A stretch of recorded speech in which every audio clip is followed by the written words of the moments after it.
Let's go.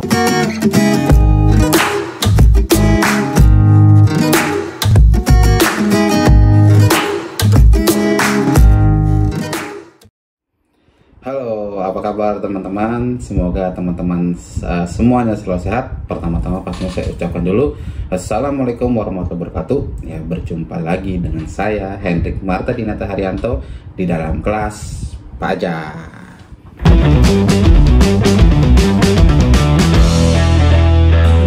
Oke teman-teman semua, alhamdulillah selalu kita ucapkan puji dan syukur kehadirat Allah Subhanahu wa taala.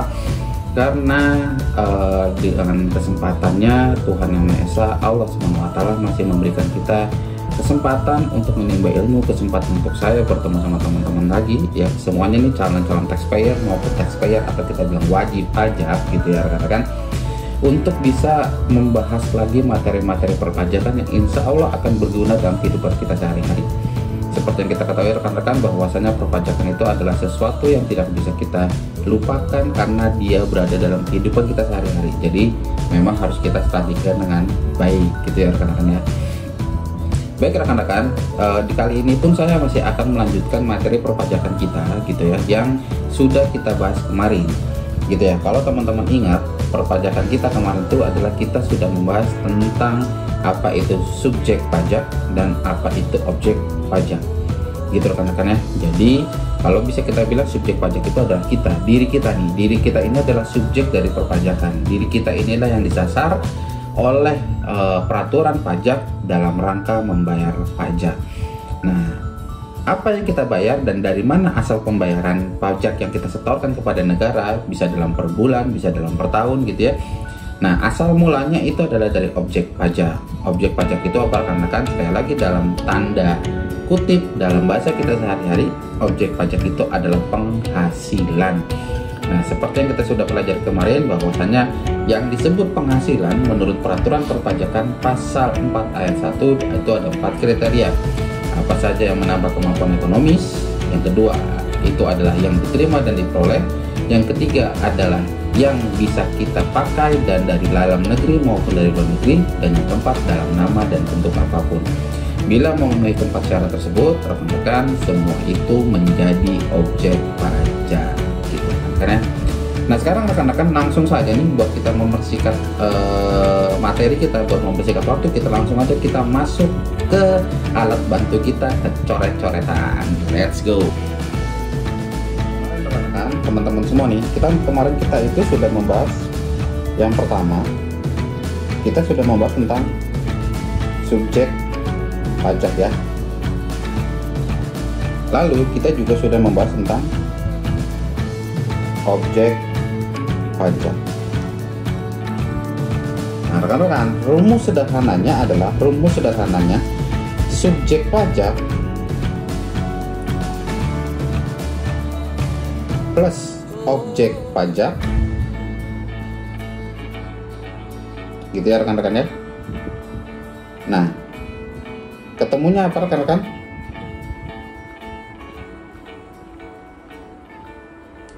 Ketemunya adalah wajib pajak. Nah gitu rekan-rekan. Jadi kalau kita semua ini sebagai subjek pajak sudah punya penghasilan ya gitu ya rekan-rekan ya, secara otomatis kita harus menjadi wajib pajak. Bagaimana tandanya kita menjadi wajib pajak? Dengan kita nanti mempunyai yang disebut NPWP rekan-rekan.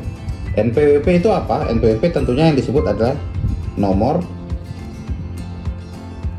pokok wajib pajak. Nah sebelum kita bicara NPWP, tentunya kita akan bicara lebih ke belakang sedikit rekan-rekan, bagaimana caranya kita punya NPWP dan kapan saatnya kita punya NPWP. Karena kalau kita pikir balik-balik ya, kita pikir ke belakang, bahwasanya semua orang itu pasti seorang subjek pajak dan semua orang di Indonesia ini pasti mempunyai objek pajak itu kan rekan-rekan ya. Tapi kenapa masih banyak juga yang nggak bayar pajak? Padahal semuanya pasti subjek pajak, padahal semuanya pasti punya objek pajak. Bahkan kalau kita kembali ke 4 kriteria itu, anak SD itu juga punya objek pajak karena dia punya sesuatu yang diterima dari orang tuanya dan menambah kemampuan ekonomis kan. Nah, jadi kenapa anak SD nggak perlu bayar pajak? Nah, sekarang rekan-rekan, di dalam Undang-Undang KUP, kita bahas lanjutannya ya rekan-rekan ya. Di dalam Undang-Undang KUP itu disebutkan atau diperkenalkan yang disebut istilah apa itu rekan-rekan? Yang diperkenalkan istilah disebut PTKP. PTKP itu apa rekan-rekan? Penghasilan tidak kena pajak. Nah, jadi rekan-rekan di dalam perpajakan itu ada istilah yang disebut penghasilan tidak kena pajak. Jadi kalau kita punya penghasilan dan belum melebihi dari batas maksimal yang disebutkan dalam PTKP ini, ya kita nggak perlu bayar pajak. Buat apa bayar pajak? Karena penghasilan kita tidak kena pajak. Nah, disebutkan rekan-rekan, disebutkan bahwasannya PTKP kita ini untuk seseorang yang single rekan-rekan atau disebutnya adalah TK0, setahun itu sebesar 54 juta rupiah gitu rekan-rekan. Jadi kalau misalkan Anda punya penghasilan setahun belum melebihi 54 juta rupiah, ya kita nggak perlu bayar pajak rekan-rekan, karena penghasilan kita belum melebihi PTKP. Nah, sekarang rekan-rekan, yang disebut lebih dari 54 juta itu seperti apa? Yang disebut lebih dari 54 juta itu seperti apa? Nah, rekan-rekan perpajakan menjelaskan kepada kita, yang disebut lebih dari 54 juta itu misalkan begini. Misalkan saya, rekan-rekan Hendrik gitu ya, di bulan Januari mendapatkan gaji sebesar 5 juta rupiah. Nah, 5 juta rupiah rekan-rekan. Nah, 5 juta rupiah ini oleh petugas pajak atau oleh peraturan pajak langsung minta dikali 12. Kenapa? Karena asumsinya saya akan mendapatkan gaji selama 1 tahun ke depan. Itu berapa rekan-rekan? Rekan-rekan sorry ya, suara saya lagi kurang enak nih ya, karena cuacanya lagi mendung panas, jadi saya agak-agak serak. Tapi kita lanjutkan terus rekan-rekan ya, semangat ya, kita semangat terus. Tentunya 5 juta dikalikan 12 itu disebut 60 juta. Apakah sudah melebihi PTKP? Saya sebagai seorang single, misalkan saya masih single gitu ya, padahal anak saya udah 3. Contoh aja rekan-rekan. Ya, 5 juta kali 12 disebut ketemulah 60 juta. Apakah sudah melebihi PTKP seseorang yang single? Sudah. Nah, jadi rekan-rekan di akhir bulan berikutnya, di akhir bulan berikutnya,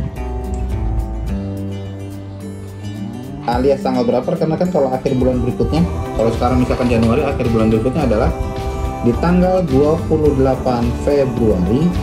Inilah jatuh tempo saya ya, jatuh tempo saya untuk mendaftar NPWP gitu rekan-rekan. Nah, pada saat kita punya NPWP, disinilah kita resmi menjadi yang disebut wajib pajak. Nah, gitu teman-teman. Jadi ternyata belum tentu semua orang yang punya objek pajak itu pasti jadi wajib pajak. Kenapa? Karena ada PTKP.